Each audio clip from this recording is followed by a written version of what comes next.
seorang yang tampak rohani, atau bahkan sebagai hamba Tuhan, ternyata ia bersikap munafik. Artinya apa yang diucapkan tidak sesuai dengan apa yang dilakukannya.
Selamat pagi Bapak Ibu yang terkasih dalam Tuhan. Kembali kita berjumpa dalam acara Close to You. Sebelum kita memulai, kita tundukkan kepala, kita berdoa. Bapa, terima kasih atas segala berkat-Mu.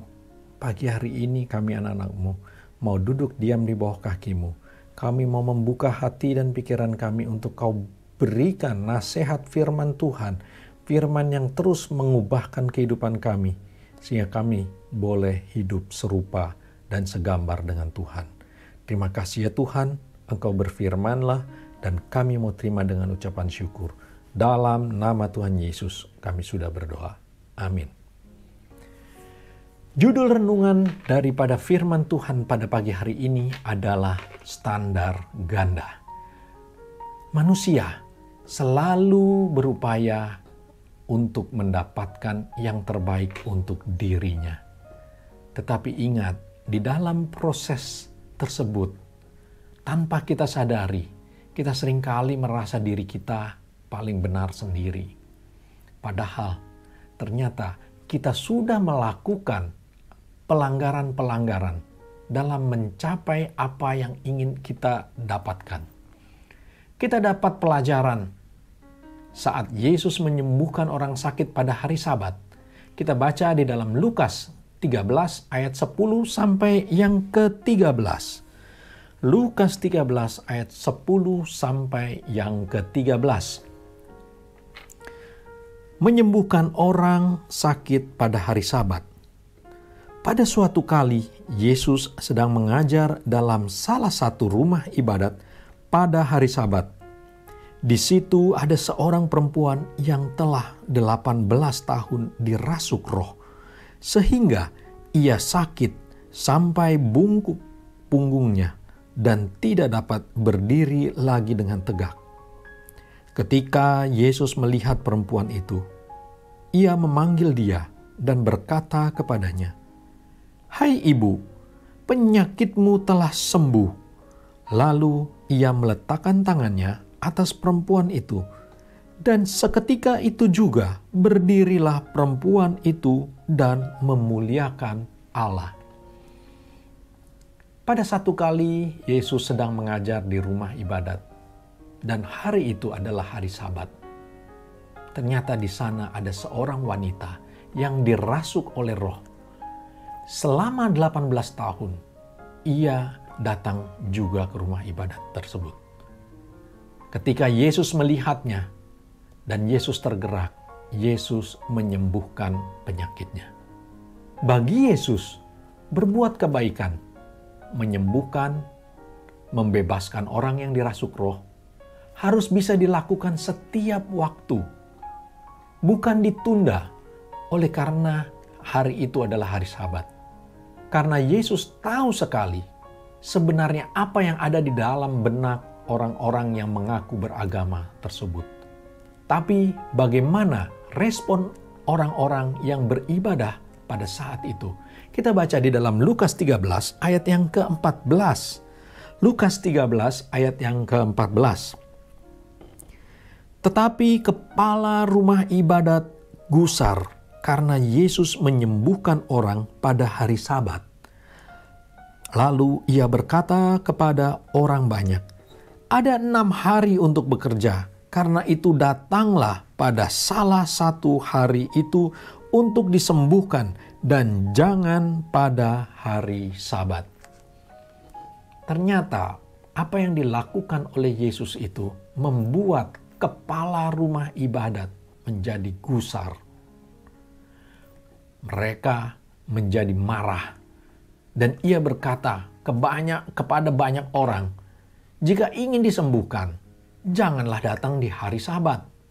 Karena hari Sabat, pada saat itu orang-orang tidak melakukan apapun untuk menghormati hari Sabat. Ia merasa benar sendiri karena telah merasa menjalankan hukum Taurat. Tetapi apa yang terjadi? Respon Yesus ternyata berbeda. Kita baca di dalam Lukas 13 ayat 15 sampai yang ke-16. Tetapi Tuhan menjawab dia katanya, "Hai orang-orang munafik, bukankah setiap orang di antaramu melepaskan lembunya atau keledainya pada hari Sabat dari kandangnya dan membawanya ke tempat minuman? Bukankah perempuan ini yang sudah 18 tahun diikat oleh iblis harus dilepaskan dari ikatannya itu, karena ia adalah keturunan Abraham?" Yesus malah menyebut kepala ibadat itu sebagai orang yang munafik.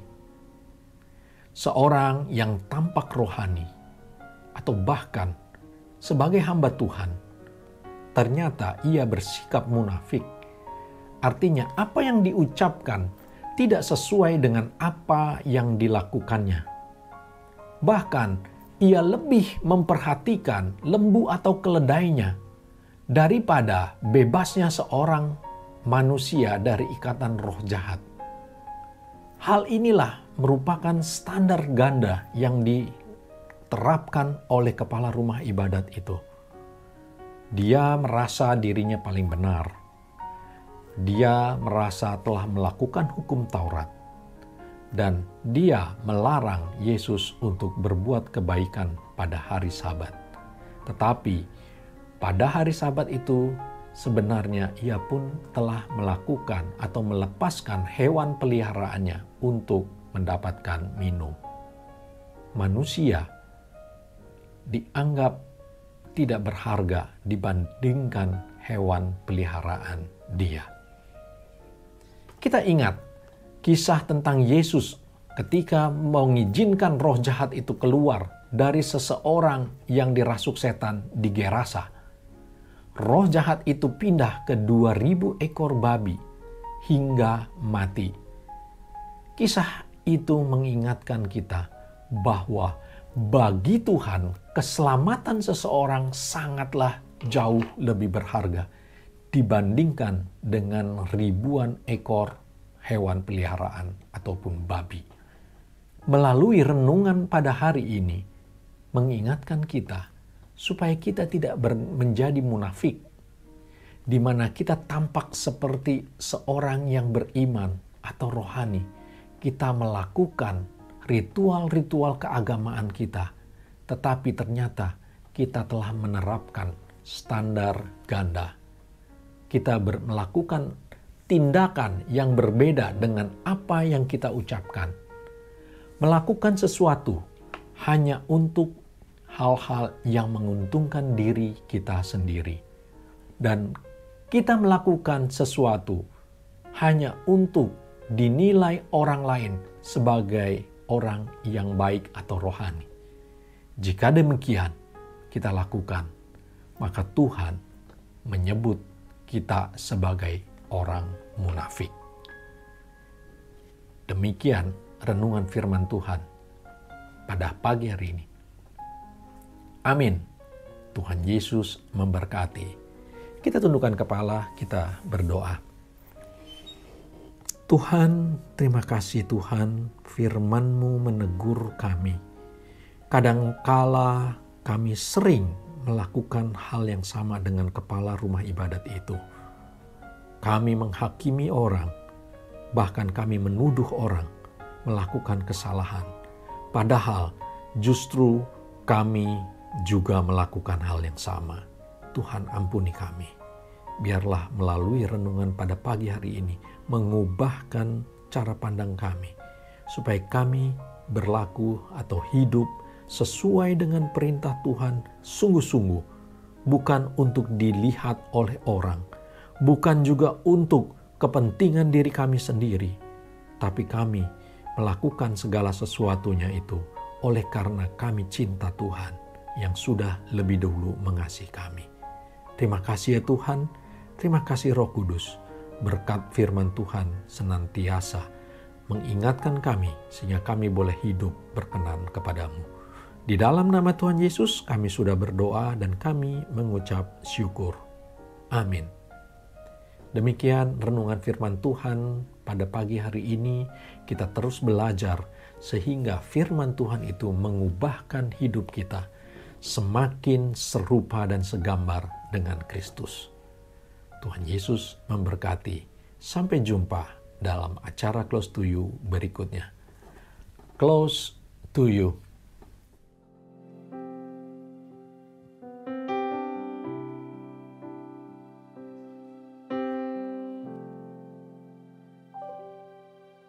Jiwaku merindukanmu, ya Allah yang hidup. Jiwaku haus kepadamu,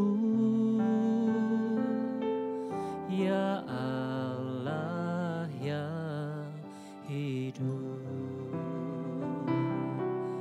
Ku bersyukur kepadamu, sumber pengharapanku, penolongku, ya Allahku, tiada yang sepertimu. Ku bersyukur kepadamu, sumber pengharapanku, penolongku, ya Allahku, tiada yang sepertimu.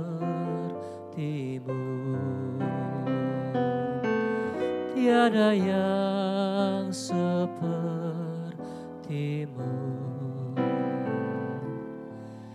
tiada yang sepertimu.